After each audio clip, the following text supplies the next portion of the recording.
नमस्कार मंडळी, तुम्हा सगळ्यांचं पुन्हा एकदा मनापासून स्वागत करते आपल्या यूट्यूब चॅनलवर। तर आज आपण बघणार आहोत तांदूळ आणि गव्हाचे जे वडे असतात त्यांची भाजी। स्पेशली मला तरी वाटतं की खानदेशमध्ये बनवले जातात, अदर साईड कुठं असतात ते मला काही माहिती नाही। तर आपण रेसिपीला सुरुवात करूया। सगळ्यात आधी आपण हे वडे घेऊन आपण पोहे ज्याप्रमाणे भिजतो त्याप्रमाणे भिजवून घ्यायचे आहेत।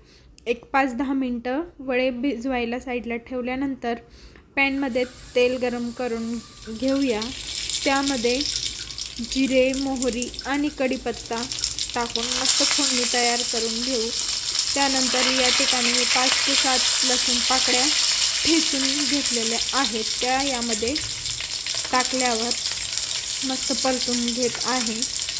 त्यानंतर या ठिकाणी मी एक कांदा बारीक चिरून घेतलेला आहे, तो या ठिकाणी टाकून घेऊया।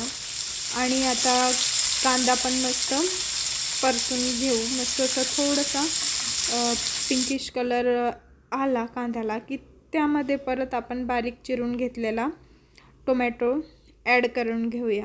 मस्त टोमॅटो कांदा सगळं परतून झाल्यावर या ठिकाणी आता आपण मसाले टाकून घेऊयात। तर या ठिकाणी सगळ्यात आधी अर्धा चम्मच हळद, त्याच्यानंतर 1 चम्मच लाल तिखट, त्यानंतर अर्धा चम्मच धनेपूड आणि थोडासा गरम मसाला या ठिकाणी टाकून घेऊया। हे सगळं आता आपण मस्त परतून घेऊया। ह्या सगळ्या वस्तू परतून झाल्यावर यामध्ये भिजविलेले आपले जे वडे आहेत ते वडे आपण या ठिकाणी टाकून घेणार आहोत।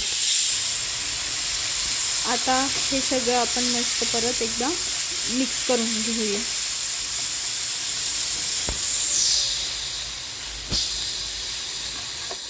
आता यामध्ये आपण मीठ टाकणार आहोत। मीठ टाकताना काळजी घ्यायची, कारण वडे बनवताना वड्यांमध्ये ऑलरेडी मीठ टाकलेलं असतं, तर थोडंसं कमी मीठ या ठिकाणी टाकायचं आहे, नाहीतर मग वडे खारट होण्याची शक्यता असते, भाजी खारट होण्याची शक्यता असते।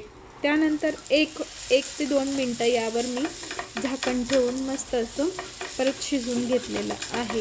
आता यावर मस्त अशी बारीक चिरून घेतलेली भरपूर अशी कोथिंबीर मी वरून टाकून घेत आहे। तर मंडळी, तुम्हाला ही आजची माझी रेसिपी कशी वाटली कमेंट करून नक्की सांगा। आणि जर तुम्ही अजून आपल्या चॅनलला सबस्क्राईब केलं नसेल तर प्लीज आपल्या चॅनलला सबस्क्राईब करा। परत भेटू नवीन एका रेसिपीसोबत। थँक्यू।